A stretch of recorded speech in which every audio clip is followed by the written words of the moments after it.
Kalau kalau pikiran beliau bermutu, kalau apa yang diucapkan presiden itu bermutu, maka Jaksa Agung hari ini sudah mengucapkan turunan derivat dari pidato presiden, dari permintaan presiden, yaitu saya Jaksa Agung akan memakai hak eksklusif saya yang disebut apa namanya itu, deponering gitu.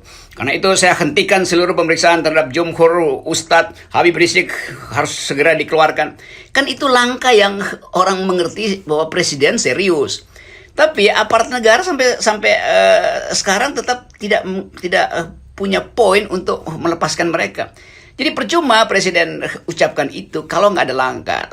Kan mestinya hari pertama ide itu kan ide radikal. Undang-undang ITE akan dihapuskan. Oleh karena itu mereka yang sampai sekarang masih terkait dengan undang ITE, berlakulah prinsip retroaktif.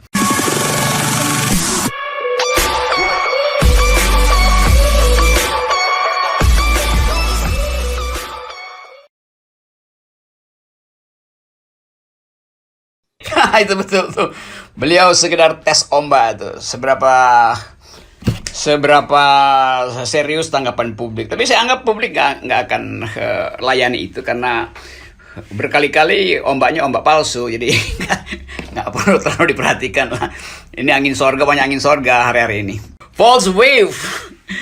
Dan sebetulnya kita tahu bahwa bertahun-tahun selama pemerintahan Pak Jokowi kita hidup di dalam gelombang ketidakpercayaan itu karena yang diucapkan lain. Jadi kalau beliau tiba-tiba punya ide untuk membatalkan ITE, yaitu juga gelombang baru yang mau diciptakan untuk menutupi gelombang sebelumnya yang juga sama, yaitu harapan palsu itu itu hal-hal saya mengerti kemudian Pak Kapolri berpikir semacam itu.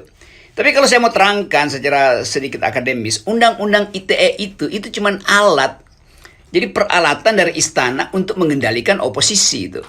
Jadi poinnya bukan pada undang-undang ITE, tetapi pada ada tidaknya oposisi. Kan percuma undang-undang ITE direvisi tapi oposisi tidak diakui oleh pemerintah.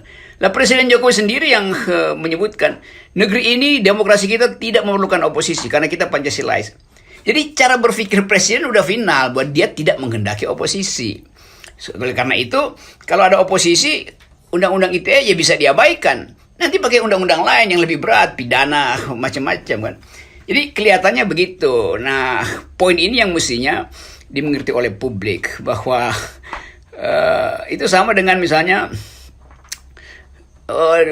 ada orang komplain bahwa hiking itu kakinya sakit itu. Kenapa? Karena sepatunya kekecilan. Oleh karena itu dia ganti sepatu yang kegedean, tetap juga sakit gitu. Karena yang kekecilan bukan sepatunya, tapi otaknya kekecilan. Karena dia salah melangkah. Orang pakai sepatu apapun, kalau melangkahnya hiking itu langkah pocong, lompat-lompat, itu pasti sakit kakinya tuh kan. Jadi cara melangkah itu yang harus diperbaiki. Nah, dalam soal politik, Presiden Jokowi justru harus memperbaiki cara dia melangkah di dalam track demokrasi gitu, bukan dengan mensponsori dinasti, bukan dengan mensponsori omnibus law. Jadi soal-soal semacam itu sebetulnya tuh membiarkan korupsi di lingkaran dalamnya tuh. Jadi itu yang harusnya diperbaiki, bukan sekedar ucapin undang-undang ITE lalu semuanya simsalabim selesai gitu, enggak. Jadi ini lebih mendasar, yaitu cara Presiden Jokowi, cara istana secara keseluruhan menghormati oposisi. Karena begitu harus diaktifkan oposisi. Jadi kalau dikatakan silakan kita revisi undang-undang ITE, iya, tetapi oposisi sudah diserap ke istana, lalu siapa yang mau bicara? Kan nggak ada kan? Gitulah ya dimensinya. Itu hanya bisa terjadi kalau ada satu paket yang betul-betul orang perlihatkan bahwa Presiden Jokowi mengerti demokrasi.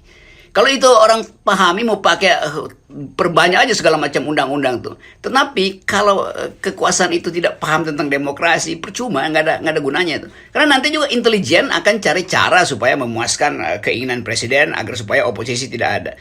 Jadi presiden mesti datang dengan pidato baru bahwa saya bersalah selama ini karena menganggap oposisi itu buruk. Oleh karena itu saya revisi cara saya berpikir, bukan undang-undang yang direvisi, cara beliau berpikir tentang demokrasi. Dulu saya katakan bahwa oposisi itu tidak dikenal di dalam masyarakat Pancasila. Sekarang saya revisi itu, bahwa oposisi itu penting. Oleh karena itu saya tidak akan lagi membujuk-bujuk orang untuk masuk dalam kabinet sehingga di luar sana tidak ada oposisi. Kan itu yang mestinya jadi dasar presiden untuk membujuk kembali masyarakat sipil. Jadi kalau tetap oposisi nggak dianggap, undang-undang ITE itu direvisi, ya orang ketawa lagi. Jadi sekali lagi yang mesti direvisi adalah isi kepala presiden sebagai kepala negara. Tentu saya mau sebut itu sebagai kepala negara. Karena beliau salah mengartikan demokrasi. Itu soalnya. Kan selalu mau mengkooptasi, mau memasukkan orang-orang kritis ke dalam kekuasaan. Nah, itu yang mestinya direvisi. Jadi undang-undang ITE sekali lagi itu cuma bungkus aja dari isi politik yang anti oposisi.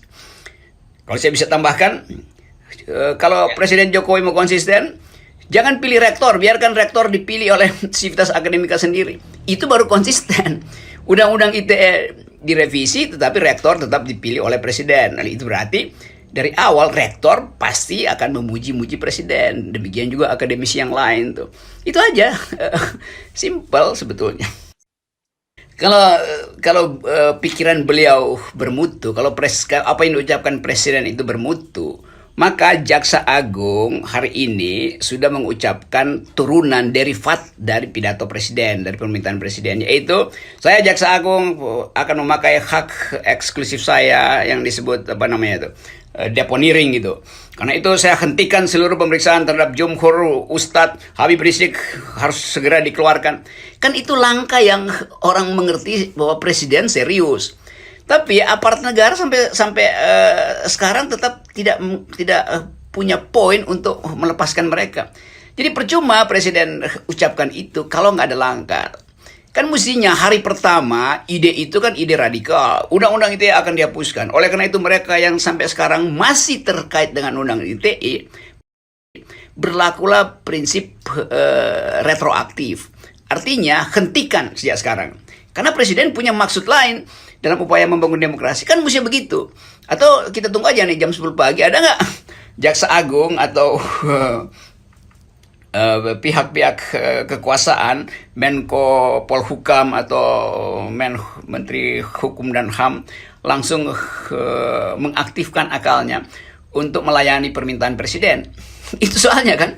Jadi di belakang ini sebetulnya ada permainan isu aja. Ya oke lah, saya mungkin besok ada revisi ITS kecil, tapi kebebasan pers tetap dikontrol, tapi kebebasan akademis tidak bisa dimaksimalkan, tapi Habib Rizik tidak boleh dikunjungi keluarga, tapi Jumhur harus ikuti proses hukum segala macam. Jadi ini tukar tambah yang timpang sebetulnya. Ide yang bagus itu, ide yang bermutu harusnya diikuti dengan langkah yang bermutu juga tuh. Dan sekali lagi saya mau terangkan bahwa intinya adalah istana tidak paham demokrasi. Kalau dia paham demokrasi, maka problemnya bukan sekedar pada undang-undang ITE, tapi pada aturan kebebasan berpolitik, aturan threshold juga mesti dihilangkan kalau begitu tuh. Karena soal semacam ini berkaitan dengan threshold. Buat apa undang-undang ITE itu direvisi, tapi undang-undang tentang hak politik rakyat itu justru dikebiri melalui threshold. Itu percuma. Jadi kita mesti baca satu paket pikiran bahwa kalau mengerti demokrasi, lakukan secara komprehensif, bukan dicicil hanya karena Pak JK kritik lalu tiba-tiba oh ya kita revisi, hanya karena Pak SBY kasih satire maka tiba-tiba revisi. Jadi politik ini nggak boleh berdasarkan sekedar pada keinginan untuk membujuk Pak JK, membujuk Pak SBY. Ini kan orang tangkapnya, wah berarti Presiden Jokowi hanya mau membujuk dua tokoh itu, sementara yang lain silahkan masuk penjara itu. Itu analisis saya. Iya, kita tahu semua paket ekonomi itu akhirnya berantakan tuh. Karena udah bikin paket sampai paket 12 udah kayak seri Kopingho tuh. Paket 26, jilid 26, jilid bahkan Kopingho tuh sampai jilid 120 ada tuh.